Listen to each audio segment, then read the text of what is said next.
Nitasema machache sana, yani muda imeyoyoma.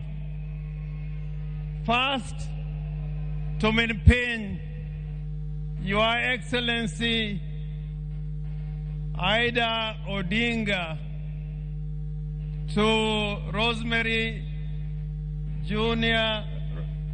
and Winnie, to Dr. Oburu Oginga, and Your Excellency the President of the Republic of Kenya, President Uhuru, President Obasanjo, and all mourners who have joined us on this great day. President Ruto, let me put it on record. Let me put it on record that many years ago in Bondo, in Nyamira, when we had requested the government of the day to give Jaramogi Oginga Odinga a state funeral, the government of the day refused to give Jaramogi a state funeral. All they did was to offer us one helicopter. And we all said, if that is all you are going to give Jaramogi Oginga Odinga, we say no. And we'll take Jaramogi to his final resting place in Bondo. So I do not want to take it for granted that you've given Right Honorable Raila Amolo Odinga a state funeral. I do not want to take that for granted. Indeed, this is the first proper state funeral with military colors, with the participation of the military in the whole of Nyanza region. We have lost so many sons in Nyanza. We lost Mboya, we lost Agwingi, we lost Ouko, but this is the first time we have seen a state funeral, and I want to thank you for this and go on record as thanking you. Now, I want to say something about Raila, because without saying the qualities of Raila, who really what Raila was, then it will be impossible to keep his legacy. What did Raila really stand for? Why did many politicians come over these years and fall on the wayside? And Raila was always there fighting for us. Raila was a fighter for justice and democracy all his life. And sometimes I'm taken aback by some people who enjoy the rights Raila has fought for, including political parties. There are those who now lead political parties and abuse Raila Amolo Odinga without knowing that without Raila Amolo Odinga, you would not be leading those parties that you're leading today. They don't know. And I say, woe unto you. I say, woe unto you. There are those who forget the legacy of Raila Amolo Odinga. We have the Constitution of Kenya 2010. And people are here, and I like what Simbarati was trying to say, that there are people here today, when Raila was fighting for this constitution, they said no to that constitution. I want to remind you that without Raila Amolo Odinga, we will not be having this constitution. So Raila was courageous. he was a brave man.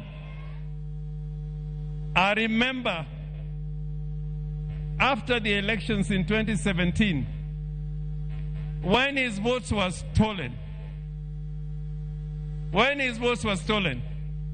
and we must continue to say that, when his votes were stolen,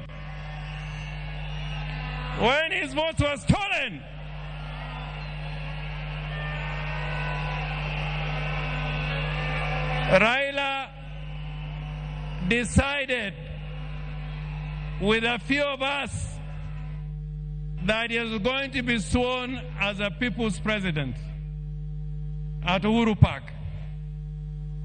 You know, that day is when I knew there are many people who wear trousers, but they should not be wearing those trousers.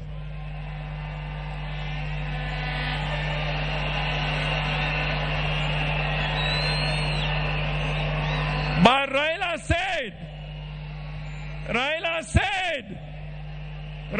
said, we are going to Uhuru Park and I'll be sworn as the people's president. Did Raila go or he did not go? Did Raila go Uhuru Park or he did not go? I remember many times when Raila has been tear-gassed and was nearly killed. Therefore, before you open your mouth to talk against Raila, remember what he has fought for and what he has stood for. And today, I want to remind all Kenyans, that the legacy of Raila Amolo Odinga will not be kept by mere speech. Speechifying would not be enough. It is to make sure that the gains we have made will never be lost. You should never give any space for gains that Kenya has gained to be lost. That is the only way of keeping the true legacy of Raila Amolo Odinga.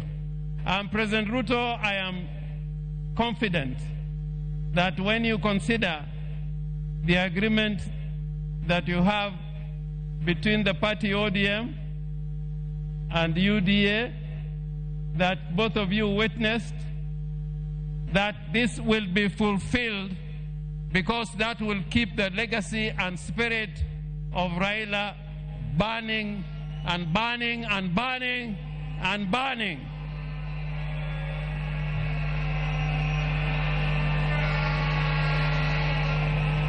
The other character of Raila Amolo Odinga, other than being brave and courageous, was that he was a peacemaker.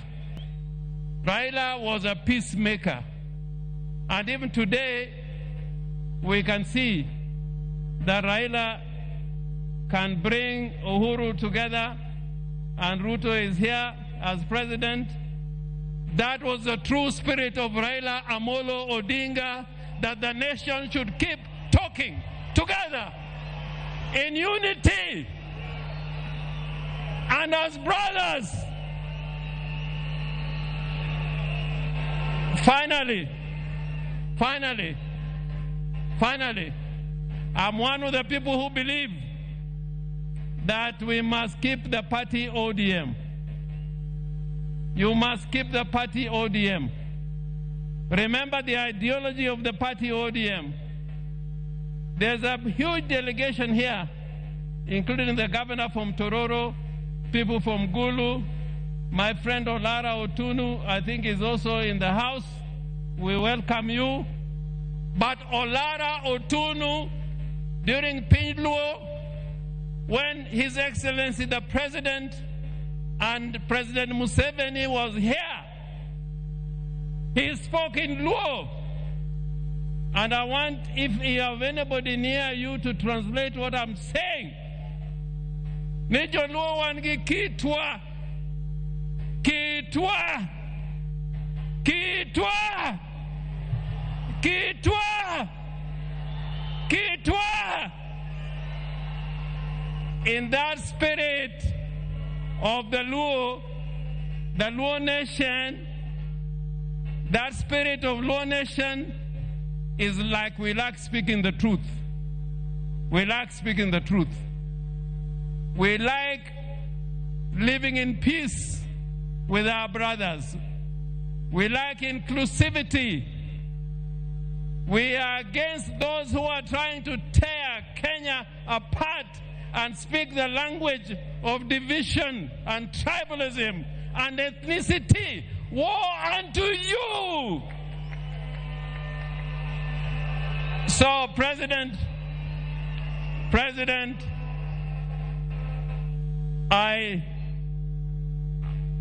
urge you, even as we speak about unity, let us not kill political parties. Political parties are the foundation of democracy. Any arrangements we enter into don't kill political parties. In 1963, political parties were killed, and it took us 20 years to fight to revive political parties. So jothurwa awachonuka geno ni wabed gimoro achiel odu en odu od meru kata ka chwer mane odu wabed kanyakla wati kanyakla mondo Kenya obed gimoro achiel. I thank you so much, Mr. President.